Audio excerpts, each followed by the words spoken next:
GreenBeamRadio.com. Welcome to Pozos Historias, a show that journeys through the rich and vibrant history of Mineral de Pozos, Guanajuato, Mexico. Once a thriving mining town, Pozos is now known for its cultural depth and historical significance. Through the voices of its residents, the past comes alive, painting a vivid picture of the life, struggles, and transformation of this magical place. In today's episode, we listen in on a heartfelt conversation with Doña Esperanza, conducted by Liliana Gomez, Sergio Charbel, Karina Padron, and Hannah Padron, and recorded in Pozos on Saturday, September 7th, 2024. Listen in to this oral history recording as we explore Doña Esperanza's memories of community efforts, festivals, traditions, and the everyday life of Pozos, giving us a unique glimpse into its past and the spirit that keeps this town alive. All episodes of Pozos Historias can be found at GreenBeamRadio.com. There, listeners can explore additional content, learn more about the rich history of Mineral de Pozos, and discover other exclusive materials. For those looking to support the preservation of this town's oral history, Pozos Historias offers sponsorship opportunities. More information can be found at greenbeamradio.com/sponsor. Now join us as we step back in time with Doña Esperanza and her companions and listen to the stories that keep the spirit of Pozos alive.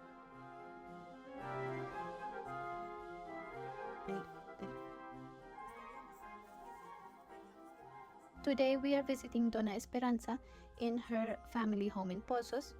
We are so happy to be here and to be able to listen to the stories that she is going to share with us. We are looking forward to learning more about the magic town of Mineral de Pozos. Doña Esperanza, thank you for letting us be with you today. Please tell us what Pozos was like in the past. Can you recall any stories or experiences that you can share with us? Pozos was very lonely. Very, very few people. In the school, there were few children, and we had to participate in the projects that were carried out. For example, we did the drainage piping, but it wasn't like it is now. It was more, how can I say, rustic. So the people would come together and we would start working, forming groups for the excavation. The first one we put through the sidewalk, and the one now was already large in the center. And so we did many different things. I also signed up for the programs that came, like Mujeres Moviendo Mexico or Women Moving Mexico, the self-esteem workshop, training courses, because we were part of the group. I was also teaching literacy classes.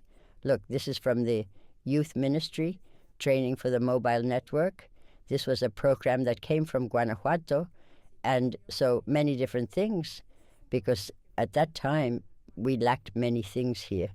I'm talking about the 80s, when my kids were already in school, and we had to get involved. It was very, very difficult for the kids to go to school. For example, my children went to secondary school in San Luis de la Paz. There was no secondary school here at that time, but there were no buses either. So we would go to the garden to flag down pickup trucks so that the 4 kids from Pozos could go. Eventually, we managed to get a bus to come from Dr. Mora to Pozos for secondary school, and then for high school. There were many projects like the tribe group. The concern for mothers like me was, if they finished school, what would they do? I was worried because we had very limited financial resources. If we had money, they would have gone to Guanajuato or San Luis Potosí.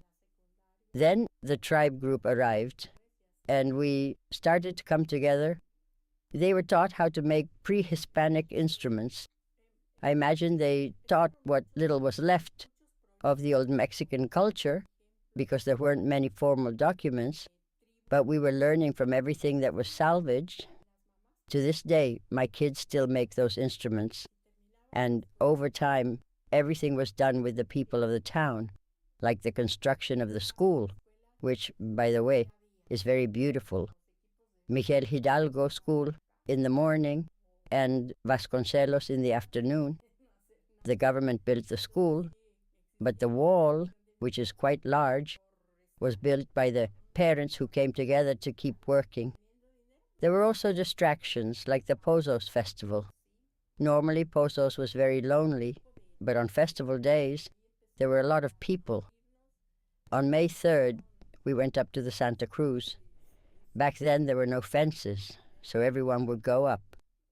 On November 1st and 2nd, we had activities for the Day of the Dead. The children have always been interested in the dance, especially the dance of Señor de los Trabajos. Now it might be called the Guadalupan dance, but it was the same one. My mom used to say that it had existed when she was little. My mom was born in 1916, and she said that when she was little, that dance was already here. It was called the Dance of the Tecas. It was said that it was formed by dancers who came from Zacatecas because of the mines. Over time, the dance almost faded away, but different people brought it back, and it was revived. Although there were very few dances left, they are increasing again now. There was also a new dance introduced by someone, which was probably similar to the concheros, and more recently, there's a dance called Spirit of the Wolf, which is more of a northern style. Someone brought it here, and it's being promoted now. Where were you born? Here, in Pozos, in 1944, December 29th. Can you let us know the name of a close relative? Yes, many, but for what purpose? It's just for reference. Maybe what was your mother's name? Maria Garcia Molinero. Yes, my mom gave us a lot of information about what Pozos was like. Based on what your mother told you, what was Pozos like during its peak? She told us Pozos was very populated. For example, La Fama was a store that sold everything, from porcelain to clothes. They sold dresses, shoes, and umbrellas in sets for the girls. She talked about the outings they had with the young people and schools. She attended the Modelo schools, and when they re-inaugurated it, she was invited as the only surviving student who had attended that school. How old was she when she passed away? She was about 102. She had a very good memory until the end. Do you recall any family stories that are connected to the history of Pozos? Many, but I can't remember any specific ones right now. Can you discuss school life in Pozos? Maybe your mother recounted her experiences at the Escuela Modelo. Do you remember any of those stories? Or do you have any stories about schooling in the early years? Yes, she even witnessed when the Carrancistas entered. She said she was about 6 years old when it happened. She saw someone get killed, and she ran to tell the wife.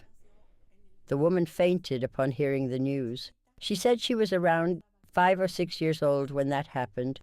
She was always running around everywhere, and she was very curious. She also talked about weddings, for example, where they would make shaded areas in the field, and the huapangueros, or traditional musicians, would play on raised platforms. Everyone would dance.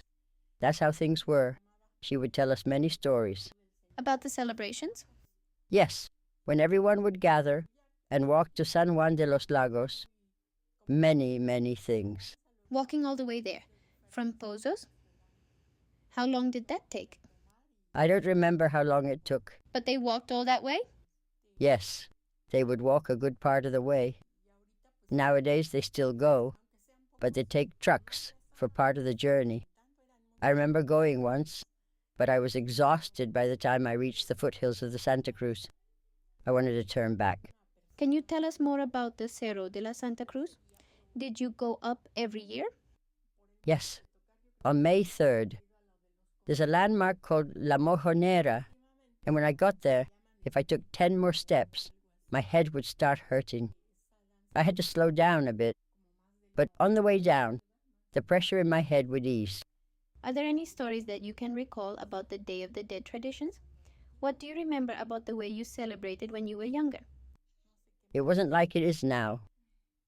For example, when my grandmother died in 1950, I don't remember things like lifting the cross or other customs we have now.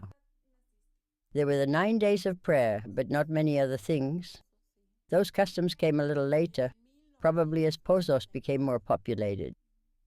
When I was in school, there were only 3 girls and 1 boy in first grade. The boy's name was Jacinto Jaramillo. Do you know him?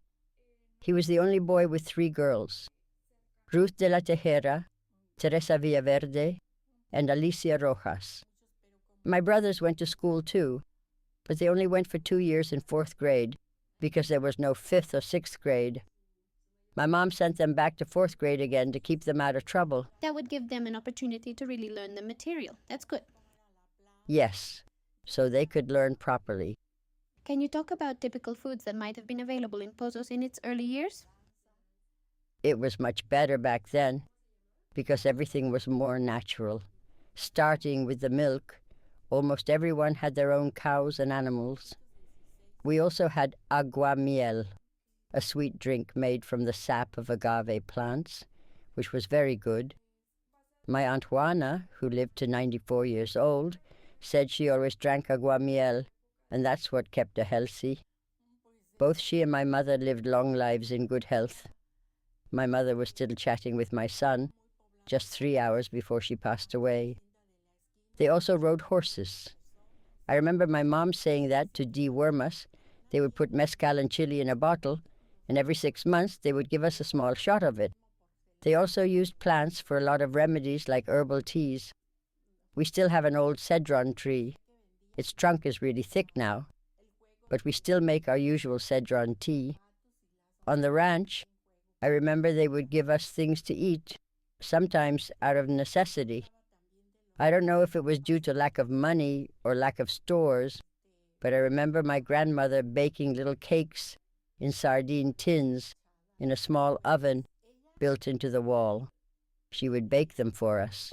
They would also boil milk and put tortillas in it, sweeten it, and add mint. They would serve us big bowls of it. Once I made it for my kids. My mother said, "Who is going to eat this nonsense?" She didn't want to eat it, but I said, "I'll eat it because I remember it." Later on, I came back, and the whole dish was gone. They liked it. We didn't have many choices. Nowadays, you just run to the store and buy whatever you want. But back then, that wasn't an option. Have you always lived in this house? Yes, since my great-great-grandmother, Filomena. Then came my great-grandmother, Maria Covarrubias. Then Lucia Molinero and Maria Garcia. Then me, Marta, my daughter, and her children. Andrea is her daughter. So we've had 7 generations living here. I think this is one of the oldest houses. You can tell because we are always patching up holes. Now here, now there. Now they say Pozos is a magical town, but I always say it's been magical for a long time. I remember playing near the mines as a child. We'd go exploring and find places that seemed new, like I had never seen them before, even though I had been playing there for years. That's why I always say Pozos was magical. It was so beautiful in the photographs. For a while, I lived in Mexico City due to health issues with one of my sons. My brother-in-law's little boy, who was around 9 or 10 at the time, would ask me what Pozos was like. I told him, "Do you remember the TV show Combat?" It was a popular American series back then. I said, "Pozos looks like that, like after a battle, destroyed." The boy thought it was so interesting that he started saving money in a little jar so he could visit Pozos one day and see what it was like. Then, later on, the movies started being filmed here. The first one I remember was Pedro Páramo. There's a scene on the little bridge here, and another near Señor de los Trabajos. You can still recognize the spots. They even put a sign on a building that wasn't actually a store, calling it Los Moscardones. That was where Hortensia lives now. After Pedro Páramo, more films were shot here. Furia bajo el cielo, Las cenizas del diputado with Piporro, La bella Heréndira y su cruel abuela, and others. Pedro Armendáriz filmed Caminata en la Luna here too, and there was another movie based on an Ibargüengoitia novel. I think it was called Dos Billetes or something like that. I don't remember the exact title. More recently, there was another movie based on Las Muertas by Ibargüengoitia. Many things have been filmed here. My son Rodrigo even appeared in one. He was a baby at the time, and he had 32 appearances in one of the films. I was working with the production team as a contact person. I had a walkie-talkie since there were no cell phones, and I would make arrangements for whatever they needed. One day, the director came and saw Rodrigo in his crib. He looked at him and said, "That's the baby we need for the film." He didn't even ask me. Rodrigo played the character of Chucho, but I've never actually seen the whole movie, just a few parts. It was about a priest named Efraín Tormenta, who ran an orphanage in Mexico City in real life. We met him, the priest, who also wrestled to support the orphanage. They also built a small house nearby for a telenovela, and then they blew it up. It was in La Dueña, the one with La Gaviota. Angelica Rivera, she played La Gaviota. They filmed that telenovela here, and everyone was excited, following the actors around everywhere. Some actors were very friendly, like Antonio Banderas, but he wouldn't let people take pictures with him. A group of girls tried to take a picture, but he just raised his hand and said no. But other actors were very approachable and talked to everyone. My mother always told us that Pozos used to be the capital city. It wasn't just a delegation, but because of political movements, it got transferred to San Luis de la Paz. After that, there weren't many people willing to take on the role of delegate. My Aunt Juana served as delegate for 14 years. Then another woman took over, and so on. Your father was also a delegate, wasn't he? Now, they say that Pozos is ready to become a presidency again, but I don't think we have the right population for it yet. You mentioned earlier about the celebrations that used to happen here in Mineral de Pozos, specifically the celebrations for Señor de los Trabajos Festival in May every year. Could you describe how that celebration was conducted in the past? Yes, back then, Señor de los Trabajos wasn't taken out for 9 days like now, just on the main day. People would carry him on large platforms or andas. The Christ figure was placed on top, and a few people would be allowed up there with him. What fascinated me as a child was that the men who carried him wore robes made of sackcloth. I don't remember if that was during the May celebration or during Holy Week, but I think it was for May. They would carry him on their shoulders with great reverence. We weren't allowed to go up with them.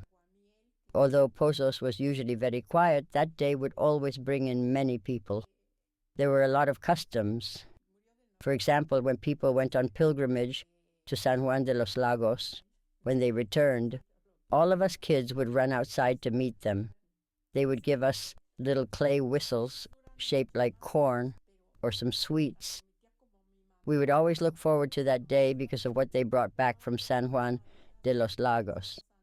But there were also Holy Week traditions, like visiting the 7 churches. We would walk from one to another, visiting the parish, Vizcaína, Casa Santa, Señor de los Trabajos. To complete the 7, my mother would visit one, return, and then go out again to make sure she visited all 7 places. It was a very beautiful tradition. For the Feast of the Virgin of Guadalupe, I've heard that now the novena lasts 47 days, but back then it was 40 days. My mom and aunt used to pray, "Virgin of Guadalupe, by your 4 apparitions, relieve our afflictions before the 40 days. They would recite the rosary, but recently I've heard it's 47 days, and I've been meaning to find out why that changed.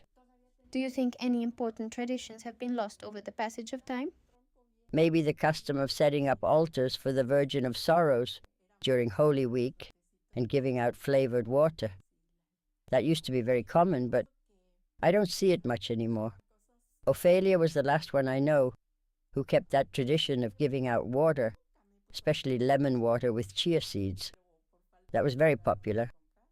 And some people still climb the hill on their knees as a form of penance. but it's rare. I used to get more tired than those who were walking on their knees.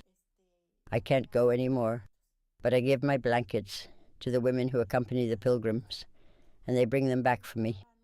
Only twice in all these years did they forget to return them, but they usually do. For Christmas, we still have the tradition of cradling the baby Jesus and handing out tamales and atole. That's been done for as long as I can remember. I haven't seen buñuelos given out in a long time, but tamales and atole are still common. Also the little bags of animal crackers and candies. What else can you share about the town's history? Well, I don't know what else to say. Maybe about the social projects we worked on. Well, for example, the drainage system. In front of the church, there used to be a wall, and there was only a small entrance for water to pass through.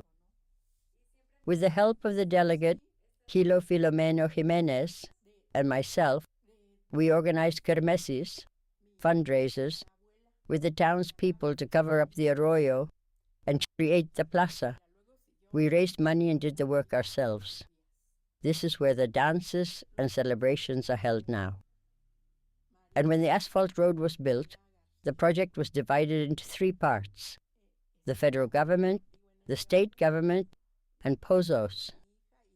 The local owner of the Hacienda de Santa Brígida donated all the gravel from Santa Brígida for the project, which counted as the contribution from the town. I remember some of us girls stood at the exit to collect donations from passing cars. People would give us a peso or 2. Back then you could hear a car coming from far away, even from the bridge. My mother could hear it and would say, "Here comes your father," or "Here comes Arturo." I wouldn't hear a thing, but she could, from so far away. As I was saying, it was very different back then. The town was so quiet. There's even a video made by a group from Leon called Salamandra, and they filmed some of it right here in this house. They asked me to carry a metate, grinding stone, and I ended up with sore arms from the weight. In one scene, I had to bury the metate, and they dug a hole behind a maguey plant where I placed it. My mother used to say that when people left Pozos, they would bury their valuable things, like metates, molcajetes, stone mortars, and other important household items. For instance, Chucha Valerio de la Posada wrapped her family's valuables, like books, in animal skins to protect them, and then they buried them. People believed these items had value and wanted to hide them when they left. In that video, the story was about people burying things as they left Pozos. They would leave behind their beds, their possessions, everything they couldn't take with them in the moving truck. And the town became very empty. Eventually, people from nearby areas started coming back to Pozos, and little by little the town repopulated.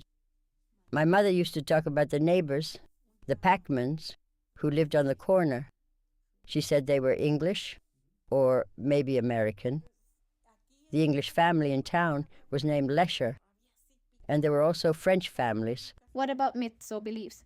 Are there any legends that you can think of that come from Pozos? Well, most of the people here have always been very devout Catholics, though now there are other religions as well. I respect everyone's beliefs. As for legends, I know a few.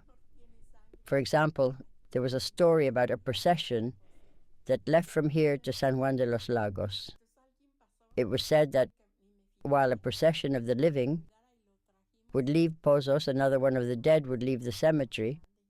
Some people claimed they could see the 2 processions crossing paths. And there's the legend of La Llorona, the crying woman, or the story of the woman with the face of a horse. My mother used to tell us many legends, but one that stands out is about a wealthy family and a school teacher named Maria Razo. This story is even in a book by Dr. Cardenas, a local doctor who collected these stories in verse. The legend goes that Maria fell in love with a teacher. They wanted to get married, but her family refused to give their blessing. In those days, if a man wanted to marry a woman without her family's approval, he would steal her. which meant he would take her to a church or another safe place until they could be married. So he took Maria to the church, but even then, she refused to marry him without her parents' permission. In the end, the teacher shot her. Some say she was already wearing her wedding dress when it happened, while others say the dress was still at the church. Either way, she was buried in that dress, and the teacher died of starvation soon after, refusing to eat because of his grief. There were many stories like that, and they were passed down through generations. I'm sure Pedro still has that book. My mother gave it to him. It's full of stories and legends from Pozos, all written in verse. It even has a story about a rivalry between two men, Juan Charrasca and Juan Ponce, who fought over control of the mines. I always found the verse style a bit dull, but the historical details were interesting. One story I remember well is about a massacre on Guanajuato Street, where miners fought in a cantina, supposedly because there weren't enough bottles of liquor to go around. Many people died in that brawl. I should read the book again, because there are so many details I've forgotten. My mother had so many stories. I should have written them all down. They were so interesting. Manuelita, your grandmother, must have had many stories too, I'm sure. You should write everything down. People come back to Pozos, often after being away for many years, and they want to know about their family histories. Many of them were taken away as children or left with their parents. They come looking for any information they can find, but sometimes there's not much left to tell. For example, my grandfather, Calixto Molinero, he was Spanish, and my grandmother was Otomi. My great-grandmother's name was Maria Covarrubias, and she lived here with my grandfather. He was from Spain, but she was Otomi, from this region. What was your great-great-grandmother's name, the first one to live here in this house? Her name was Filomena, but it was my great-grandmother, Maria Covarrubias, who first settled here. She later brought her mother, Filomena, to live with her. So I think Maria Covarrubias counts as the first generation here. My great-grandmother was very clever. People used to say she had my great-grandfather wrapped around her little finger. Even though she didn't know how to read or write, she kept all the family's accounts.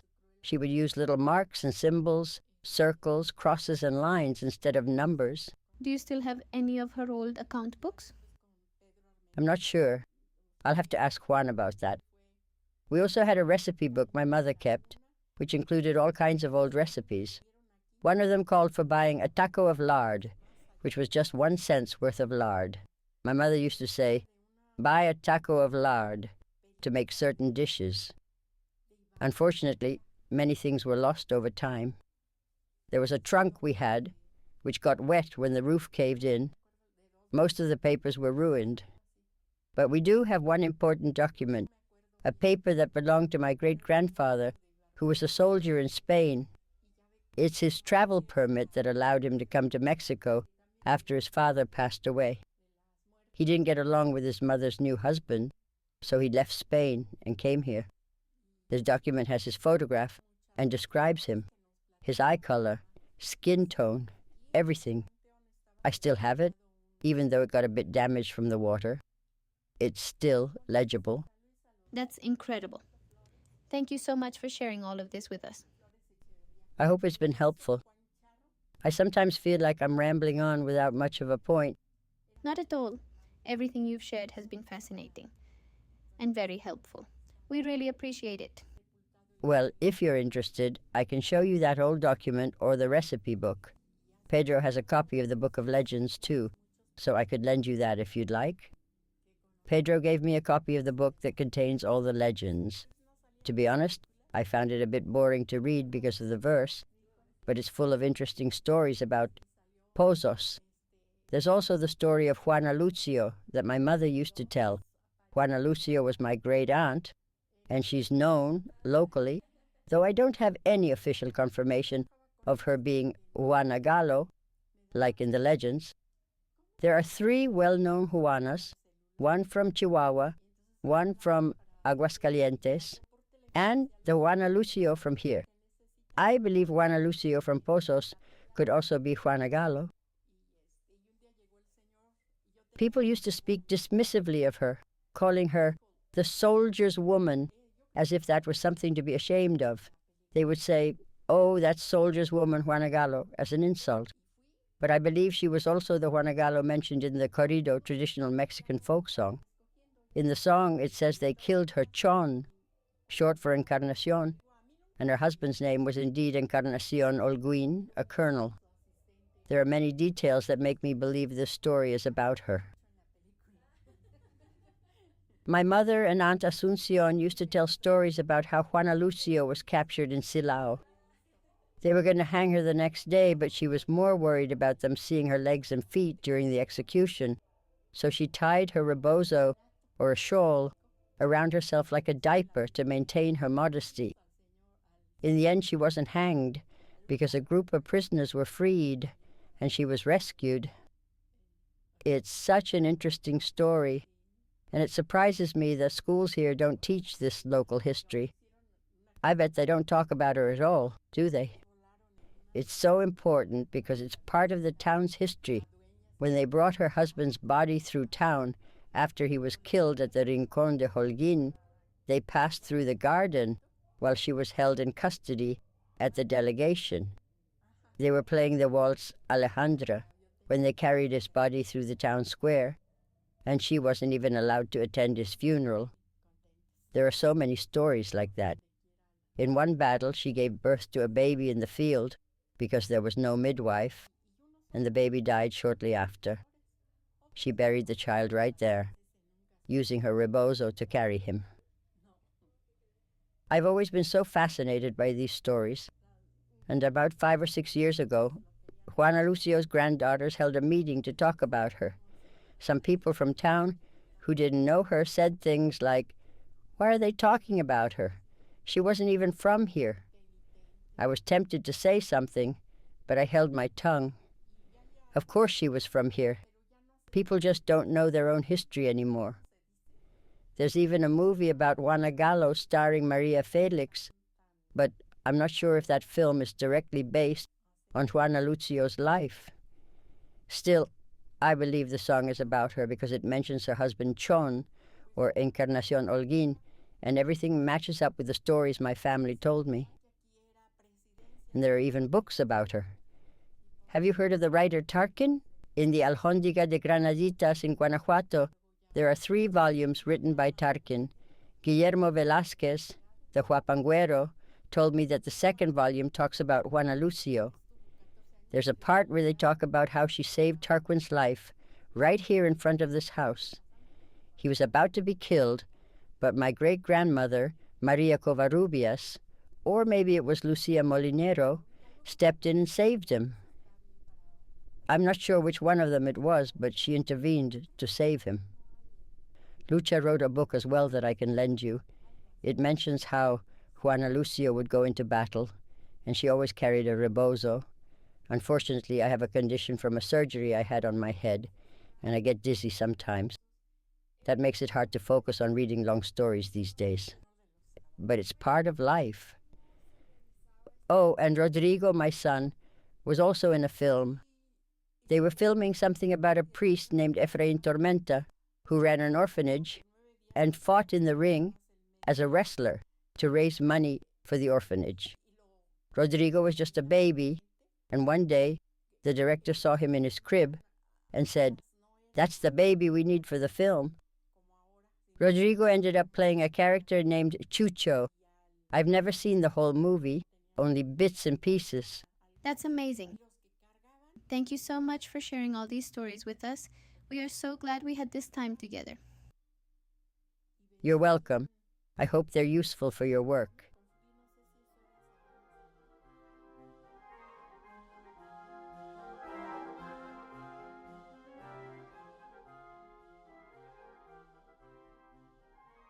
We are deeply grateful to our key supporters, Dr. Pablo Miller, Jeff Winningham, and the Pozos Art Project. Their commitment allows us to bring these untold stories to life. For more information and to delve deeper into the stories of Mineral de Pozos, we invite you to follow us on Instagram at Pozos Historias and join our Facebook community. To explore additional content, facts, images, videos, and bonus episodes, visit our parent website, GreenBeamRadio.com. GreenBeam Radio is dedicated to producing meaningful media that features global stories and supports small-budget, underdog productions, offering a platform for voices and perspectives that often go unheard. At Pozos Historias, our mission is to uncover, preserve, and share the rich cultural heritage and untold narratives of Mineral de Pozos, Mexico. Through thoughtful storytelling, historical exploration, and community engagement, we strive to illuminate the history of this once thriving mining town and celebrate its remarkable transformation. Thank you for listening, and we look forward to continuing this journey together.